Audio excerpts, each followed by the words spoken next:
Disabling biometric login on your PNC bank account can enhance your security preferences. Follow these steps to turn off this feature. Step 1. Open the PNC Bank app. Launch the PNC Bank mobile application on your device. Ensure you are logged into your account to access the settings. Step 2. Navigate to Settings. Once you are logged in, locate the menu icon, typically found in the upper left or right corner of the screen. Tap on it to open the menu, then select Settings from the options available. Step 3. Access biometric login options. In the Settings menu, look for an option related to security or login preferences.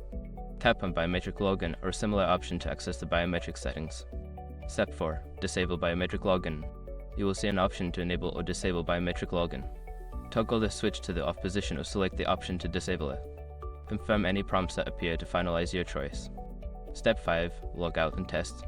Before changing your settings, use the eshrock.com link in the description to open the password strength checker, then update your password if needed. By following these steps, you can successfully disable biometric login on your PNC Bank account.